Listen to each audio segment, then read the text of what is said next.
할렐루야. 오늘 제가 여러분하고 나눌 말씀은요, 너무너무 여러분이 다 암송도 하시는 말씀인데요. 시편 23편 말씀입니다. 6절까지 있는데 우리 한번 합독해 보시겠습니다. 시작. 여호와는 나의 목자시니 내게 부족함이 없으리로다. 그가 나를 푸른 풀밭에 누이시며 쉴만한 물가로 인도하시는도다. 내 영혼을 소생시키시고 자기 이름을 위하여 의의 길로 인도하시는도다. 내가 사망의 음침한 골짜기로 다닐지라도 해를 두려워하지 않음은 주께서 나와 함께 하심이라. 주의 지팡이와 막대기가 나를 안위하시나이다. 주께서 내 원수의 목전에서 내게 상을 차려주시고 기름을 내 머리에 부으셨으니 내 잔이 넘치나이다. 내 평생에 선하심과 인자하심이 반드시 나를 따르리니 내가 여호와의 집에 영원히 거하리로다. 아멘.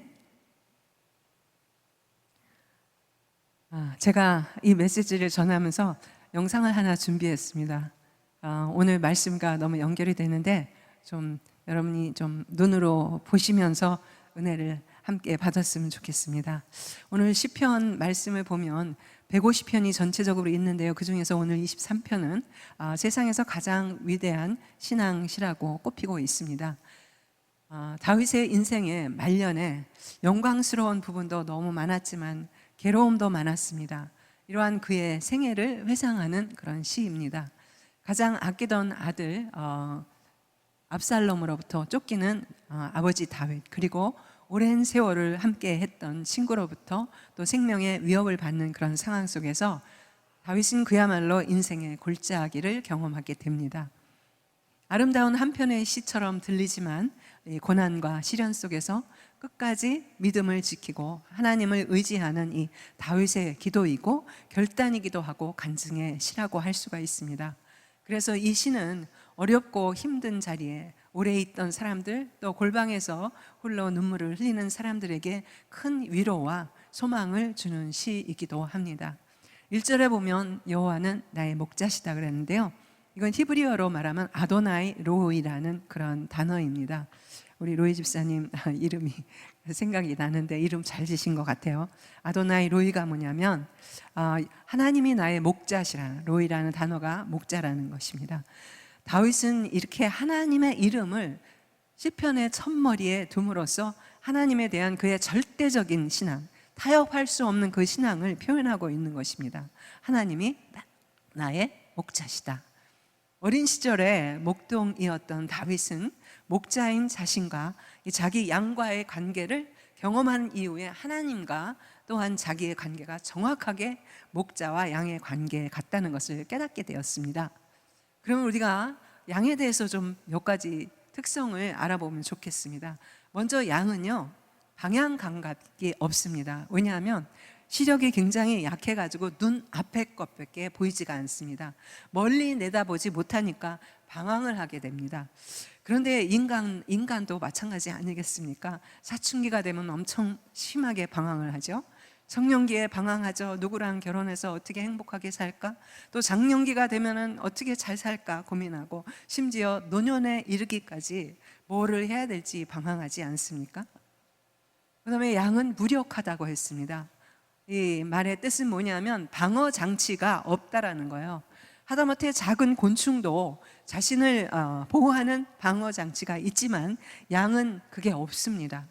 날카로운 발톱도 없고요, 사나운 이빨도 없습니다. 또 사자 같은 포효하는 그런 스케어리한 보이스도 없습니다.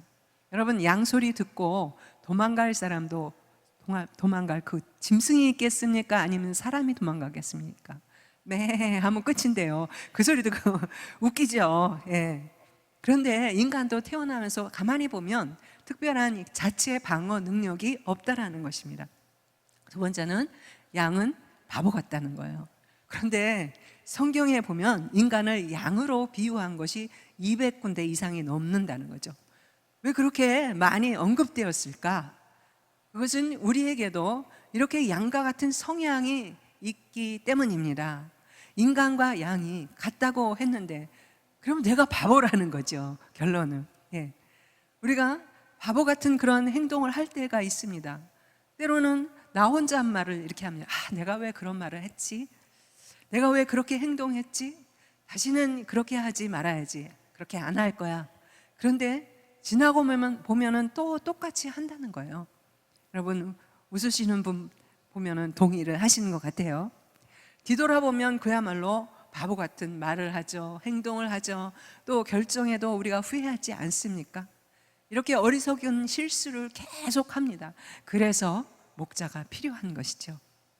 필립 켈러라는 작가가 양과 목자라는 책에서 이렇게 얘기했습니다. 양은 이렇게 우묵하고 편안한 곳을 찾아다니는 습성 때문에 몸이 뒤집힌다 그래요. 근데 일단 한번 뒤집히면 자기 혼자 일어날 수가 없다는 거예요. 그래서 미친 듯이 바둥거리는데, 그래서 목자가 도와줘야 된다는 거예요. 근데 어떠한 양의 종류는 특별히 이별 나가지고 일주일에 2-3번씩 뒤집는다고 해요. 그러면 목자가 얼마나 귀찮겠습니까? 그거 가서 또 뒤집어줘야 되니까 혼자 일어나지도 못하면서 뒤집는다는 거예요. 문제를 만듭니다. 위험에 처하고, 그래서 바보라는 거예요. 이처럼 우리가 옛 습성들을 무겁게 달고 다니면 뒤집힌다는 것입니다. 그리고 세 번째는 더러운 것에 쉽게 오염이 된다고 했어요. 이스라엘은 사막 지역이라서 비가 그렇게 많이 오지 않습니다. 목초지가 이렇게 파랗게 보이지만요, 가까이 가서 보면 진흙탕물이 이렇게 있습니다. 그러면 그런 데 가서 막 뒹굴면 어떻게 되겠습니까? 이 털에 그 흙먼지, 진창이 다 묻어가지고 거기다 또 말라붙어요.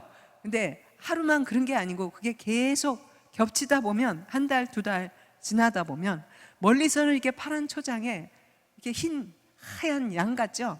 근데 독일 가가지고요, 우리가 프로그램 하러 거기 갔는데, 가다 보니까 푸른 초장에 막 이렇게 양이 있더라고요. 다 신나가지고 차에서 내려가가지고 구경 가자 그러고 가까이 가서 구경을 했는데, 가보니까 양이요, 하얗지가 않더라고요. 거기에 막 이 배 있는 이 부분에 완전히 떡지가 붙었어요. 막 진흙 그런 게. 그다음부터 이렇게 좀 환상이 깨지기는 했는데요. 그래서 1달, 2달 저렇게 쌓이다 보면 벌레가 생긴다는 거예요. 살다 보면 우리는 더러운 생각들이 쌓입니다. 상대방을 그래서 오해하게 되고 내 생각대로 해석하고 잘못된 반응을 보이게 되는 것이죠. 그러면 어떻게 해야 되느냐? 스스로 청결하게 할 수 있는 방법이 없습니다. 이러한 성향들로 인해서 양에게는 반드시 목자가 필요하다는 것입니다. 여러분과 하나님의 관계는 어떤 관계입니까? 하나님께서 여러분의 목자가 맞나요? 머리로만 목자입니까? 아니면 실제로 그런 삶이 사라지고 있습니까? 본문을 묵상하면 묵상할수록 하나님과 우리의 관계 역시 목자와 양의 관계임을 고개가 끄덕여지더라고요. 그러면 목자가 양을 인도하는데 목자의 역할이 몇 가지로 우리가 살펴보도록 하겠습니다. 첫 번째 1절에 보면 공급하시는 하나님입니다. 여호와는 나의 목자시니 내가 부족함이 없다 그랬는데, 이 부족함이 없다라는 것은 우리가 부족함이 없어 그러면 일단은 물질을 많이 생각하잖아요. 근데 물질도 아니고 정말 건강도 아닙니다. 다윗이 여호와를 목자로 삼은 결과로 인생 전반에 걸쳐서 영원히 부족함이 없다라는 것입니다. 요즘 얘기로 하면 공급 물자가 전혀 영원히 떨어지지 않는다는 것입니다. 두 번째는 인도하시는 하나님인데요, 2절 3절에 보면 그가 나를 푸른 초장에 누이시며 쉴만한 물가로 인도하시는도다. 내 영혼을 소생시키시고 자기 이름을 위하여 의의 길로 인도하신다 그랬어요. 인도라는 단어가 2번 나오는데요, 여기서 먼저 보면 푸른 초장에 누이신다 그랬는데요, 그냥 데려가면 되는데, 푸른 초장에 데려가면 되는데 왜 누이실까? 왜 눕히실까? 한번 생각해 보셨어요, 여러분? 여러분, 어린아이를 키울 때 아이들을 보면 에너지가 하루 종일 넘쳐요. 쉬지를 않습니다. 하루 종일 놀아도 피곤하지가 않아요. 그래서 그 에너지 좀 받았으면 좋겠는데요, 피곤한 것 같아서 옆에서 좀 자자 그러면요, No mommy, no nap, 아주 잠자는 거 너무 싫어하지 않습니까? 네. 그런데 왜 아이들이 잠자는 걸 그렇게 싫어할까? 잠자고 나야지 더 막 기분이, 그전에는 짜증내고 막 그러잖아요, 괜히. 그렇지 않고 힘차게 놀 수 있다는 것을 모릅니다. 그런데 어른이 된 우리들도 지쳐 있다는 것을 모른다는 거예요. 일찍 일어나서 종일 일합니다. 아침 일찍부터 100마일을 달려요. 저녁이 되면 피곤해가지고 식구들이 모여도 서로 말할 힘도 없어요. 직장에 다니죠. 사업 일터에서 있다가 돌아오죠. 애들 학교 활동 일주일 내내 따라다니느라고 바쁘죠. 이게 현대인의 각박한 라이프 스타일 때문입니다. 이것만 이렇습니까? 식당은 또 어떻습니까? 24/7. 또 마켓도 24/7. 24시간 7일 여는데, 또 피트니스도 24/7 아닙니까? 그야말로 달려라 달려라 달려라 우리가 달리고 있다는 거예요. 그런데요, 우리는 이렇게 살도록 창조되지 않았다는 거예요. 이렇게 살 수가 없다는 것입니다. 여러분, 여러분의 자동차 아무리 좋은 자동차라도 일주일 내에 24시간 한 달 내내 이렇게 하면 어떻게 될까요? 금방 빨리 망가질 수밖에 없어요. 복사기도, 우리 사무실에 있는 복사기도 하루 종일 24시간 7 돌려보세요. 열받아가지고 금방 망가집니다. 아무도 24시간 7일 줄창 그렇게 질주할 수 없다라는 거예요. 근데 어느 날은 아침 일찍 누가 전화 와요. 아직 비몽사몽일 때요. 그러면서 그분이 목소리가 조금 이제 잠긴 것 같으면 뭐라 하냐면, 내가 혹시 너를 깨운 게 아니냐 그렇게 묻지 않습니까? 그럴 때 여러분 대답하십니까? 나 자다 깼는데 막 그러면서 짜증을 냅니까? 아니죠. 오, 아니에요. 자긴요 벌써 일어났죠. 왜 우리가 그렇게 사실대로 말을 안 합니까? 예.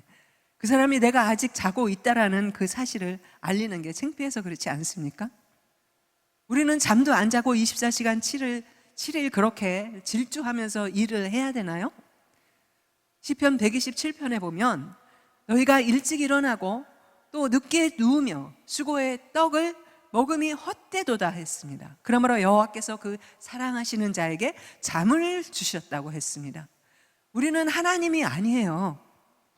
시편 121편에 보면 이스라엘을 지키는 자는 졸지도 아니하시고 주무시지도 아니하는도다. 쉬지 않는 것은 하나님만 할 수 있는 거예요. 왜? 양을 지키시는 목자이기 때문이죠. 그래서 어떤 때는 하나님이 여러분의 스케줄에 개입을 하십니다.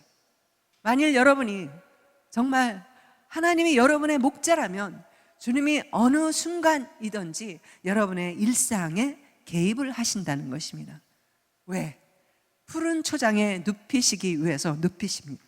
정말 개입을 하시는데요, 제가 저의 평소에 기도 제목이 있었습니다. 그 중에 하나가 뭐였냐면, 교통사고 나서 뼈 부러지지 않게 해달라고. 교통사고 나는 그 장면을 보면 끔찍하고, 저 뼈 부러졌으면 어떡하니, 얼마나 아프겠나 해서 그것이 저 기도 제목이었는데요, 한 번도 아니고 2번이나 부러졌어요, 제가요. 뼈가 부러지니까 선택의 여지가 없더라고요. 꼼짝을 못해요. 꼼짝 못하니까 누워야 돼요. 누워서 뭐 해야 돼요? 그냥 쉬어야 돼요. 실망의 학교로 보내셨어요. 여러분, 실망의 학교 들어보셨어요? 고통의 학교예요.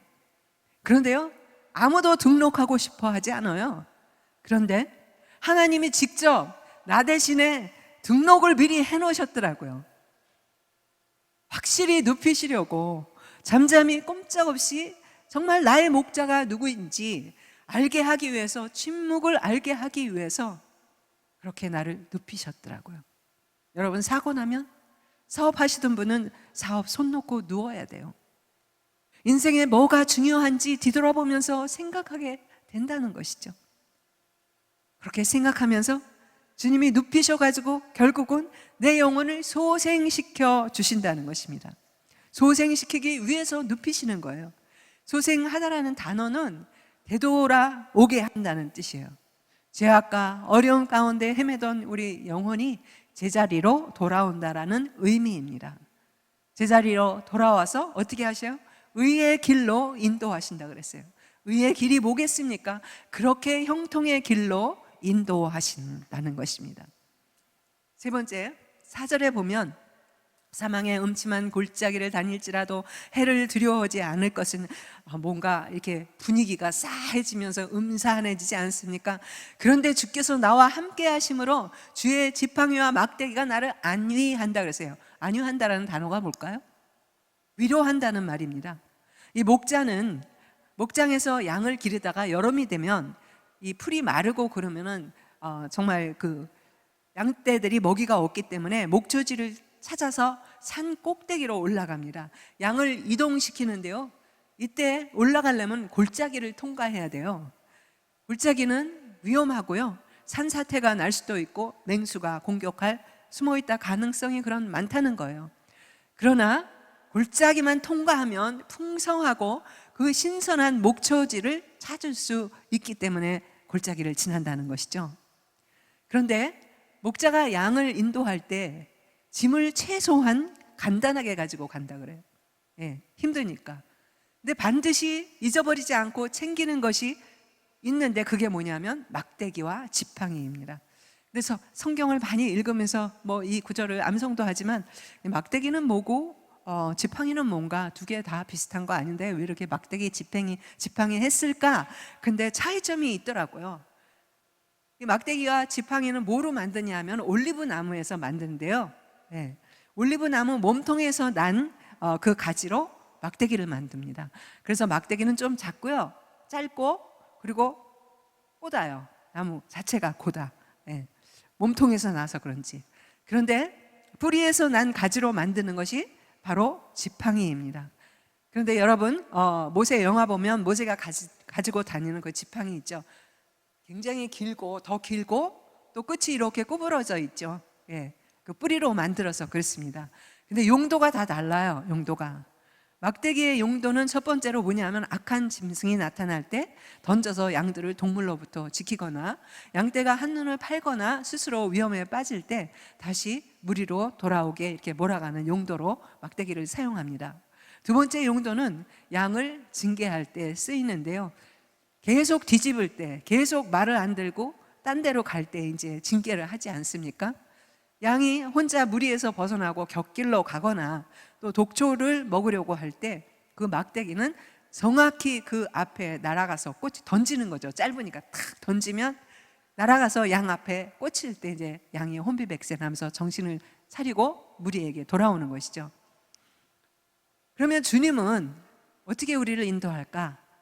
우리를 말씀의 막대기로 인도하시는데요. 이사야서 53장에 보면 우리는 다 양 같아서 각기 제 길로 가는 것을 좋아하기 때문에 말씀을 너무 쉽게 거절한다는 거예요. 말씀을 전하면 어디 가서, 우리 교회는 안 그래요. 우리 교인들은 아주 쏙쏙 잘 빨아들여요. 스펀지처럼. 그런데 저기 어느 교회 가면 말씀을 주면 막 탕탕 튕기는 교회가 있어요. 그런데요, 설교자의 역할이 뭔지 아십니까? 하나님의 말씀을 가르치는 데까지가 설교자의 역할입니다. 그 말씀을 순종하는 것은 여러분의 목, 성도의 목이라는 거예요. 그런데 그 말씀이 때로는 팍 찔러요. 아니, 우리 목사님이 우리 가정사를 어떻게 그렇게 알지? 내 영적 상태를 어떻게 그렇게 알지? 이렇게 찌릅니다. 근데 소생시키는 이 생명의 말씀을 그렇다고 우리가 피해서는 안 된다는 거예요. 우리가 거절을 한다면 그 거절에 대한 대가는 바로 설교 전하는 자가 받는 게 아니고 자신이 지불해야 된다는 것입니다.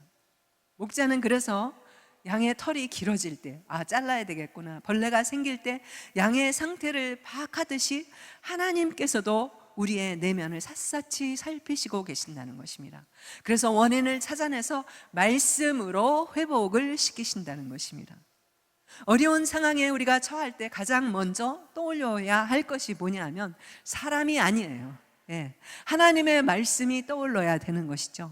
말씀과 내 생각이 다를 때 뭐를 여러분이 따라가야 되겠습니까? 여러분이 뭐를, 내 생각을 따라가야 되겠습니까? 말씀을 따라가야 되는 것이죠. 말씀의 결론을 따라가는 것이 삶의 지혜인 것입니다. 그런데 우리는 일상의 소소한 부분에서 성령님의 소리를 너무나 많이 무시한다는 거예요. 이 성령의 세밀한 음성은 우리의 뜻을 꺾으려는 것이 아니고 우리의 마음을 돌이키기 위한 것입니다. 인생에서 궁지에 몰리는 것은 대부분이 우리가 자초하는 것이라는 거예요. 그 과정까지 하나님은 수많은 권면이 있었음에도 불구하고 하나님께 우리가 의문을 던지고 따라가지 않은 것이죠. 하지만 그 속에서도 주님은 우리를 거절하지 않으시고 부드럽게 지팡이로 들어 올리신다는 거예요. 그래서 놀라운 하나님의 인내와 십자가의 사랑이 우리의 인생을 전체를 덮고 있음을 알게 하신다는 것입니다. 다윗은 오늘 본문에서 주의 지팡이와 막대기가 나를 안위한다고 했는데요, 짤막한 고백이지만 이 고백이 있기까지는 목자이신 하나님의 지팡이와 막대기를 수도 없이 체험을 했습니다. 양떼를 탈취하려는 사나운 짐승의 습격을 받았을 때, 또 양떼를 이끌고 사망의 음침한 골짜기를 통과할 때 벼랑이나 또 웅덩이에 떨어지는 양들이 있었습니다. 그때 양들이 살려달라고 소리를 지를 때 다윗은 그 큰 지팡이 있잖아요, 구부러진 지팡이로 이렇게 쭉 내려가지고 벼랑에 떨어졌을 때 가운데 몸통을 딱 받쳐가지고 끌어올렸다는 것입니다. 이런 경험을 통해서 목자였던 다윗은 지팡이와 막대가 얼마나 중요하고 유용한 것인지를 누구보다도 잘 알고 있었다는 것입니다. 특별히 여러분, 다윗이 소년 시절에 거인 골리앗과 싸우지 않았습니까? 그때 다윗은 하나님께서 자신을 도우실 것을 확신하며 나가지 않았습니까? 다윗이 던진 물맷돌 한 방에 골리앗이 이마에 탁 맞아서 넘어졌습니다. 그러면 다윗이 대단해. 그래, 어려서 얼마나 물맷돌 연습을 많이 했으면 한 방에 그렇게 맞췄겠냐. 그리고 다윗의 영성 파워 대단해. 한 방에 맞췄을 때 그 거인이 넘어졌다는 거죠. 아니라는 거예요. 바로 그 순간에 골리앗이 넘어질 때 다윗이 깨달은 것이 있습니다. 다윗이 싸우기 전에 뭐라고 고백하고 나갔습니까? 나는 만군의 여호와의 이름으로 나간다 그러지 않았습니까? 이 만군의 여호와의 이름이 뭐냐면 ጼ바옷인데요, 전쟁에 능하신 여호와 하나님의 이름, 그 이름이 싸우신다는 것입니다. 위험한 순간마다 눈에는 보이지 않지만 자신과 함께 싸우고 계시는 이 지팡이와 막대기를 드신 하나님을 다윗은 본 것입니다. 즉 다윗이 자신의 힘으로 골리앗을 이긴 것이 아니라 하나님의 지팡이와 막대기가 골리앗을 이기게 하신 것을 깨달은 것입니다. 이와 같이 다윗의 평생의 목자이신 하나님, 그 하나님은 동일하게 전쟁에 능하신 만군의 여호와, 전쟁에 능하신 ጼ바옷 하나님이라는 것입니다. 할렐루야. 그래서 시편 24편에 보면 다윗의 고백이 영광의 왕이 니시뇨, 강하고 능한 여호와시요, 전쟁에 능한 여호와시라고 그렇게 고백을 하고 있지 않습니까? 여러분의 인생은 어쩌는지 저는 다 알 수가 없습니다. 그러나 저의 인생을 뒤돌아보면 그야말로 골짜기의 세월이 한 번이 아니고 파도가 오듯이 계속 넘어가고 지금도 넘어갈 것이고, 주님, 내가 주님 나라 가는 그날까지 저는 또 다른 골짜기를 지날 거라고 생각합니다. 그럴 때마다 우리는 얼마나 힘쓰고 애쓰고 몸부림치면서 치열하게 그렇게 골짜기의 삶을 살고 있습니까? 우리가 할 수 있는 것은 다 하지 않습니까? 다 해봐도 정말 언제는 해결이 안 되지 않습니까? 그럴 때 우리가 하나님 앞에 부르짖을 때 주님은 말씀하십니다. 너는 아직 최선을 다하지 않았다는 것입니다. 그럼 막 섭섭해지잖아요. 근데 포인트는 뭐냐? 네 힘으로 너는 계획했고, 네 힘으로 너는 싸웠고, 네 힘으로 줄다리기 하던 것을 이제는 스탑, 멈추라는 거예요. 오직 만군의 여호와, 전쟁에 능하신 하나님, 그 하나님의 이름을 의지하고 이름을 부르라는 것입니다. Trust God. 보이는 부정적인 그러한 상황들만 바라보고 당장 발등에 떨어진 불만을 끄려고 그렇게 허둥대지 말고, 주님은 골짜기에서 내 안에 자리 잡고 있는 가장 심각하고 근원적인 그 문제의 암덩어리를 도려내고 계시다는 거예요. 일하고 계시는 중이라는 것입니다. 하나님, 내게 왜 이러시는 거냐고요? 왜 이런 고통과 어려움을 주시냐고요?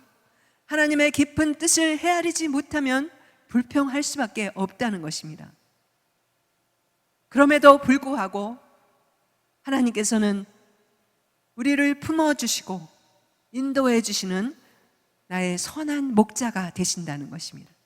그래서 나의 생각과는 차원이 다른 전략으로, 나의 짧은 시야와는 수준이 다른 그런 시선으로 내게 관계된 모든 골짜기 고통과 눈물을 완전히 해결해 주신다는 것입니다.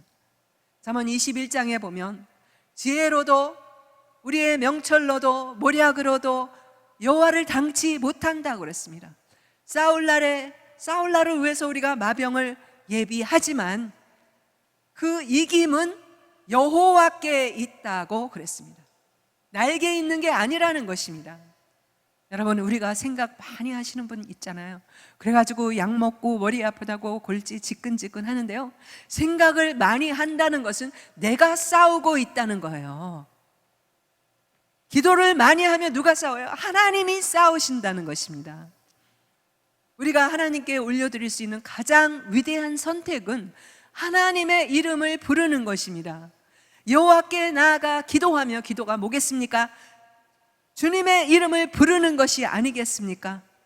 전심으로 부르짖는 것임을 우리가 다시 한번 깨닫는 그러한 시간이 됐으면 좋겠고, 다시 무릎으로 돌아가는 여러분 됐으면 좋겠습니다. 그래서 나의 승리가 되시는 여호와 제바옷, 전쟁에 능하신 하나님의 부르시고 승리하시는 여러분 되기를 주님의 이름으로 축복합니다. 할렐루야. 그렇게 우여곡절 속에서 골짜기를 지나는 가운데 목자는 푸르고 넓은 초장에서 느끼지 못했던 양과의 스킨십으로 양들과 더없이 가까워지게 된다는 것입니다. 이를 보면요, 목자와 양이 가까워지는 시기가 넓은 초장보다는 골짜기를 지날 때 더 친밀해진다는 것입니다. 신앙생활에 하나님과 더더욱 가까워지는 때가 언제겠습니까? 모든 것이 완벽하게 준비되었을 때 하나님을 더 잘 믿을 것 같지만 아니라는 것입니다. 높은 것을 향하여 나아갈 것 같던 삶에도 내리막길이 있다라는 것입니다. 심지어는 때로 골짜기를 지나기도 합니다. 그럼에도 불구하고 그 골짜기는 고난의 골짜기가 아니고 우리를 보호하시는 주님의 지팡이와 막대기가 함께 하시기 때문에 신앙의 골짜기는 우리와 함께 하시는 주님을 깊이 알아가는 곳이라는 것입니다. 하나님 따른다는 것을 우리가 시험과 고난과 혹은 고통이 없을 거라고 말하지 않았습니다. 성경에 한 구절도 그런 구절이 없습니다. 그런데요, 우리가 골짜기를 다녀봐야지 머리로만 알던 이 말씀의 능력을 우리는 경험하게 된다는 것입니다. 여러분, 여호와는 나의 목자 맞습니까? 여러분의 목자 맞습니까? 아직도 머리로만 그런 거 아닙니까? 나의 목자가 안 됐으니까 계속 우리는 부족한 것이 있는 것이죠. 나의 목자가 돼야지 부족함이 없어지고 참 기쁨과 참 만족이 오는 거 아니겠습니까? 솔직히 그런데요, 푸른 초장에 있으면, 잔잔한 물가에 있을 때는 절실하게 하나님 절대로 찾지 않는다는 것입니다. 사망의 음침한 골짜기를 가야 목자가 진짜 나를 지키는지 경험을 하게 된다는 것입니다. 아, 그래서 내가 양이 맞구나, 예수님이 나의 목자 맞구나, 내가 참 바보구나, 그렇게 알게 된다는 거예요.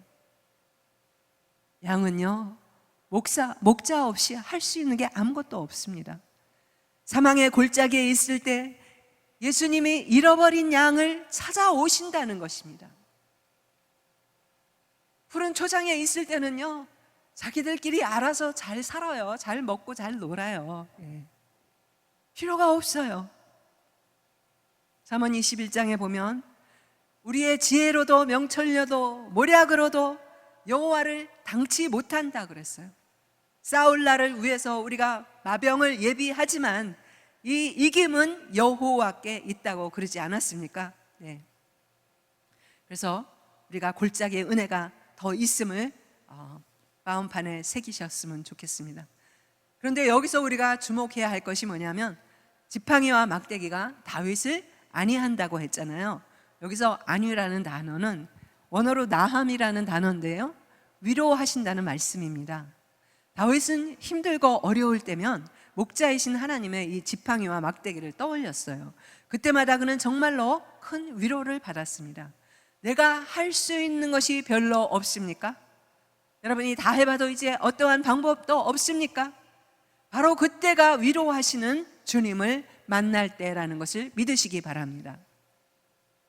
런 메리라는 사람이 이런 책을 썼습니다. 마음이 힘들 때 치유라는 책을 썼는데요, 그에게는 몇 명의 자녀가 있었습니다. 특별히 아들 하나가 큰 고민에 빠져 있었어요. 그 아들은 절망감에 빠져서 방향을 잃은 배처럼 헤매고 있었습니다. 아버지는 이 아들이 괴로워하는 것을 알고 있었고, 그리고 무엇 때문에 그러는지도 대충은 짐작을 하고 있었는데, 괴로워하는 아들에게 너 왜 그러니? 라고 물을 수가 없었습니다. 너무나 괴로워하고 있기 때문에 더 괴로워할까 봐서 묻지를 못했습니다. 게다가 아들의 고민은 아버지인 자신이 대신해서 해결해 줄 수 있는 그런 것이 아니었어요. 그러나 그렇다고 해서 너무나 괴로워하는 아들을 버려둘 수는 없잖아요. 그래서 아들을 어떻게 위로할까 고민하다가 그는 밤이면 아들이 자는 방으로 몰래 가가지고 깊이 잠들어 있을 때 그냥 그 옆에 가서 누워 있었습니다. 그러면서 눈은 많이 뜨고 잘 수가 없습니다. 천장을 쳐다보면서 아들을 위해서 내가 어떻게 위로를 할 수 있을까 생각을 했지만 특별히 생각나는 게 없었습니다. 그래서 그냥 누워있다 나오고, 그 다음 날도 또 들어갔다 살짝 누웠다 나오고, 아무 말도 하지 않고 그렇게 나왔습니다. 그렇게 여러 날을 아들 방에 들락날락하며 옆에 누워 지새우고 그랬는데, 그런데 어느 순간부터 이 아들이 아버지가 들어왔다가 조용히 옆에 누워있다가 나가는 것을 알게 되었습니다. 말이 없어도 이 아들도 아버지의 마음을 읽을 수가 있었습니다. 아버지가 지금 나 때문에 무척이나 괴로워하신다는 것을 알게 되었습니다. 그래서 그는 마음을 바꿉니다. 나는 혼자가 아니구나. 내 마음을 이해해주는 아버지가 계시구나. 이 아들은 거기에 큰 위로를 받고 용기를 얻어가지고 마침내 절망을 털고 일어나서 새로운 삶을 시작했다는 그러한 이야기가 있습니다. 여러분, 지금 얼마나 힘드십니까? 어두운 밤입니까? 골짜기를 첩첩 산골 지나가고 있습니까? 하나님이 옆에 말없이 누워 계신다고 여러분 상상해 보십시오. 이와 같이 다윗은 자신의 인생의 골짜기 깊고 어두운 날을 보낼 때마다 길 잃은 양 한 마리를 찾고 또 찾으시는 목자이신 하나님께서 자신의 곁에 계신다는 것 때문에 그는 정말 큰 위로를 받고 다시 그때마다 일어설 수 있었습니다. 여러분, 때로는 세상이 너무 커 보입니다.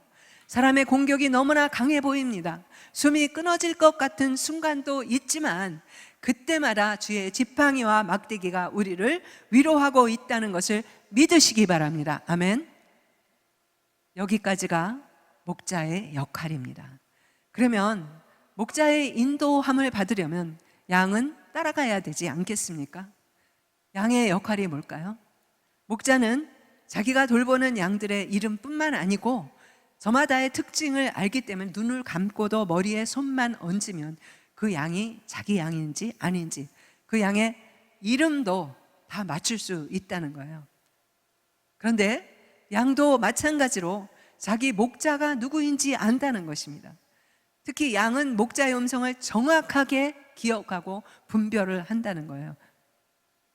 이 말을 보면 양은 바보인 줄 알았는데 우리는 이것도 안 되는 건 아닌가? 왜 그렇게 거짓 교리에 빠지고 분별을 못하지? 왜 많은 사람들이 이단에 빠져서 그렇게 인생을 망치지?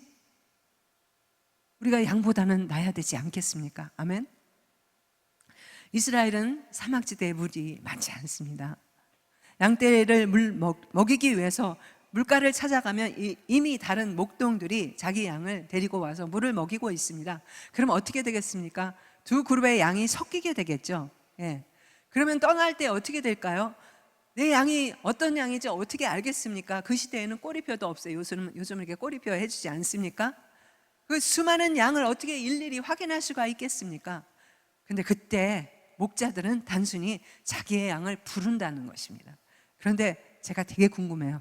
어떻게 부를까? 근데 어느 책에도 나온 게 없어요. 그래서 하늘나라 가면 저는 그거를 물어볼 것입니다. 예. 근데 단순히 양들이 그렇게 부르는데, 양들을 부르는데 소리를 듣고 자신의 목자인지 아닌지 분별하고 따라간다는 거 너무 신기하지 않습니까? 이것이 양과 목자의 관계입니다. 그런데 요즘은요, 목자가 너무 힘들어요. 막 끌고 가려고 그러는데 안 따라와요. 안 따라오고요, 뒤로 가요. 오히려. 이렇게 되면 안 되겠죠. 네. 요한복음 10장 4절 말씀에 보니까 자기 양을 다 내온 후에 앞서가면 양들이 그의 음성을 아는 거로 따라온다 그랬습니다. 근데 타인의 음성을 알지 못하는 거로 타인을 따르지 아니하고 도리어 도망을 간다 그랬어요. 도망을 간다 그랬어요. 목자들이 양을 인도하는 법이 나라마다 조금씩 다른데요, 오스트레일리아나 뉴질랜드 같은 건 양을 많이 키우는데 거긴 보면 양을 목자가 뒤에서 이렇게 밀고 인도해 가는데요, 이스라엘은 오늘 말씀처럼 결코 뒤에서 밀지 않습니다. 앞에서 이끌고 간다고 했습니다. 여러분, 혹시 몸이 불편하면 우리가 병원에 가지 않습니까?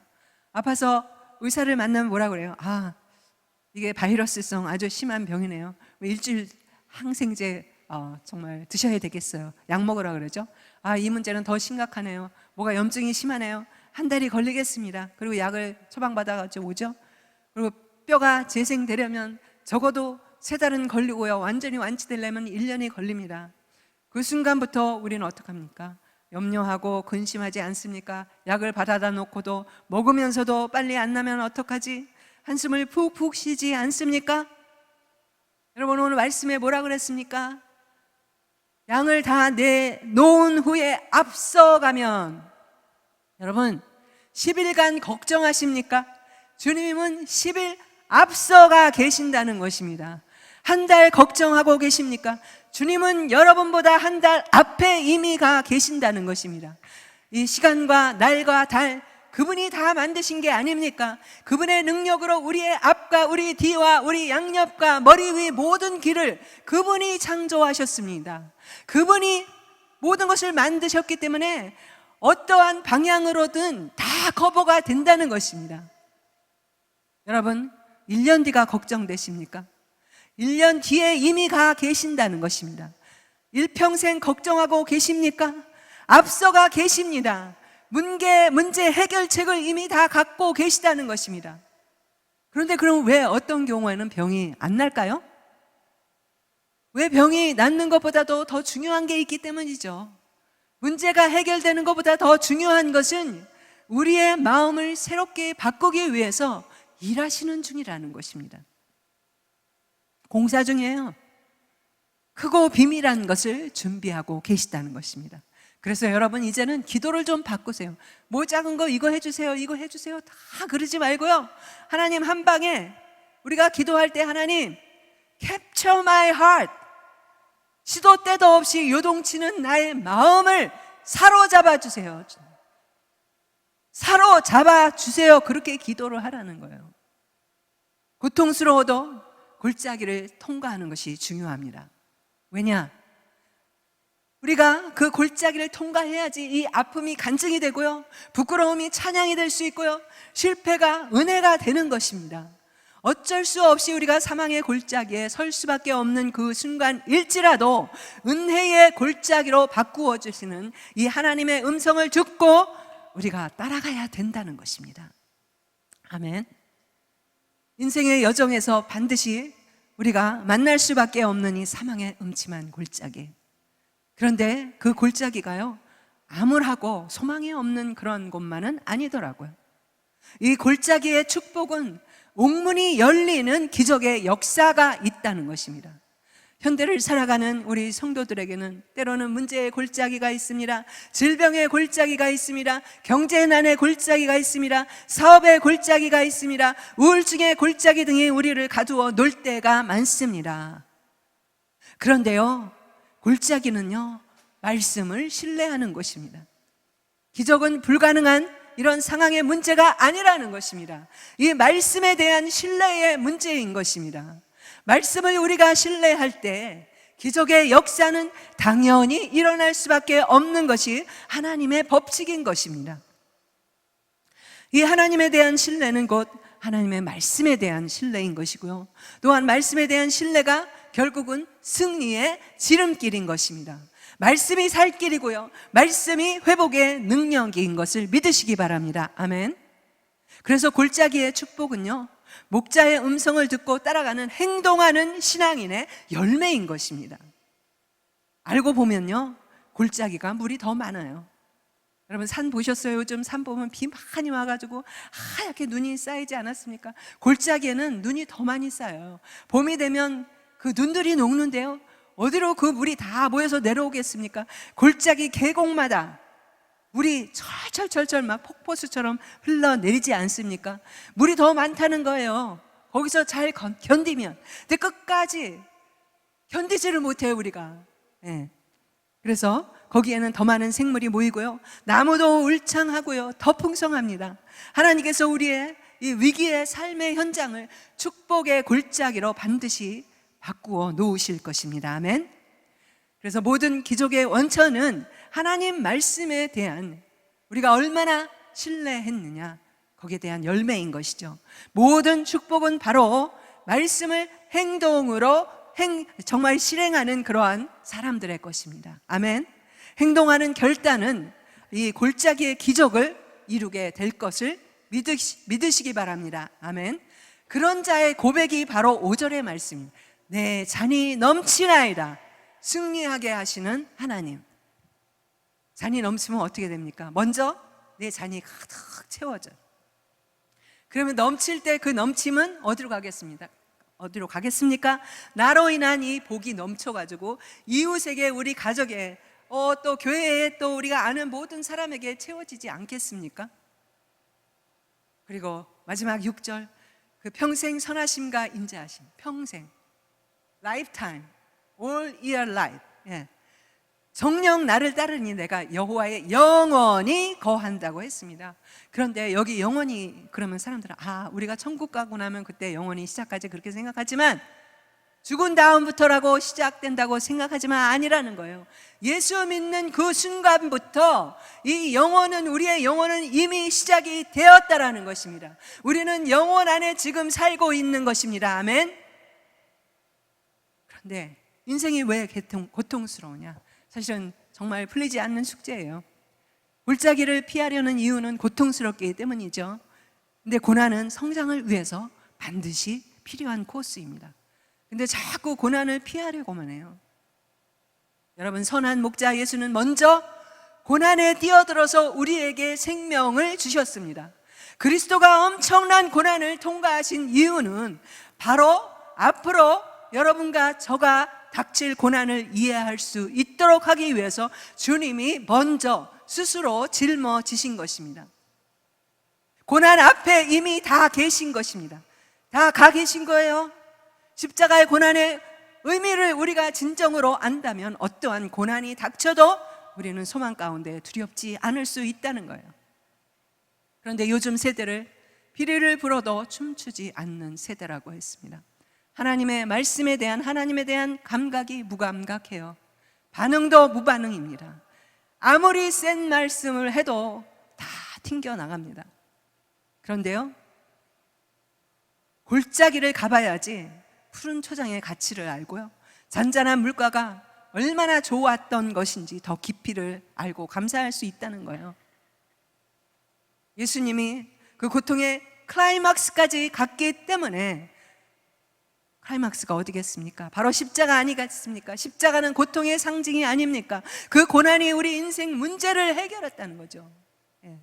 인생의 수많은 고통들이 궁극적으로 축복을 가져올 거라고 우리가 해석이 돼야 그 고통을 이길 수 있는 것이죠. 그때마다 우리는 십자가를 바라봐야 된다는 것입니다. 인생은 참 내 뜻대로 되지 않는 것 같아요.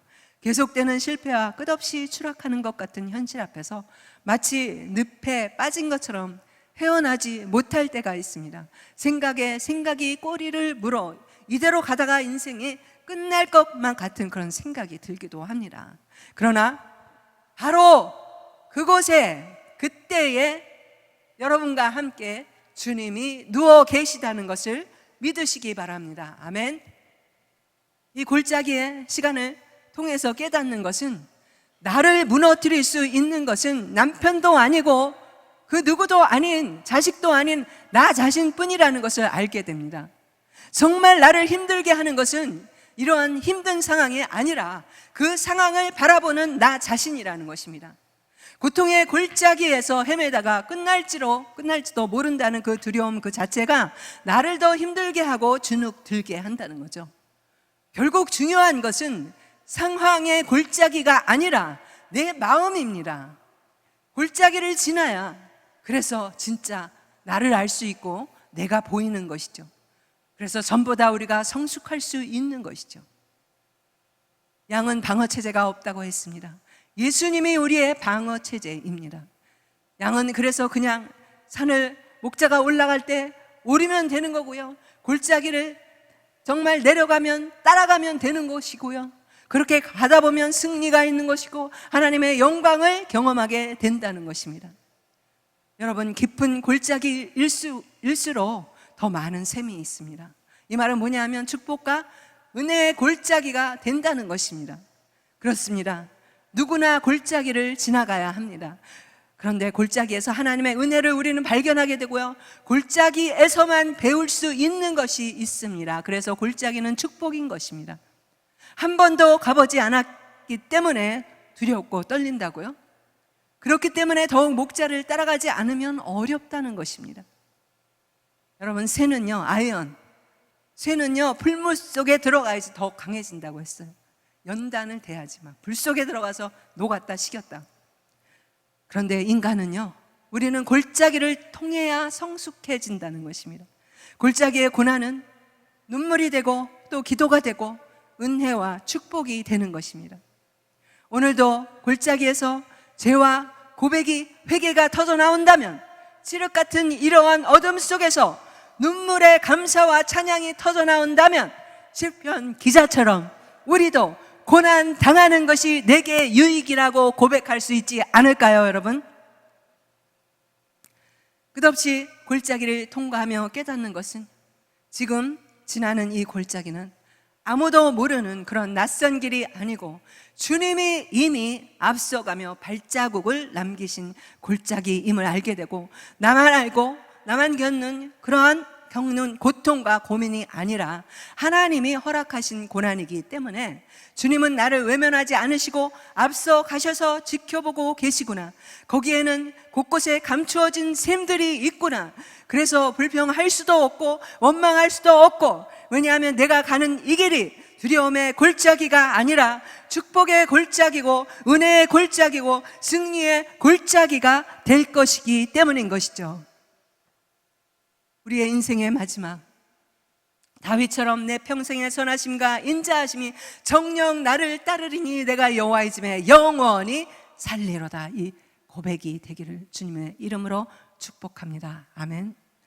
오늘 하나님의 이름이 원어로 몇 개 나왔는데요, 하나님의 이름이 하나님의 사역하시는 방향에 따라서 그때마다 많은 이름이 있습니다. 그 중에 3개의 이름이 오늘 여호와 로이, 나의 목자 되신 하나님, 여호와 제바옷, 전쟁에 능하시고 나의 전쟁을 이미 이기시는 하나님, 또 여호와 라함의 하나님, 어떠한 골짜기 가운데에서도 우리를 위로하시는 하나님에 대한 메시지입니다. 하나님, 내가 양이라고 하면서 목자를 따라가야 된다는 것을 머리로는 알았지만 그렇게 살지 못했습니다. 여호와는 나의 목자이기 때문에 내가 부족함이 없다고 하면서도 머리로만 했지, 입술로만 했지, 삶으로 그렇게 살아내지 못했습니다.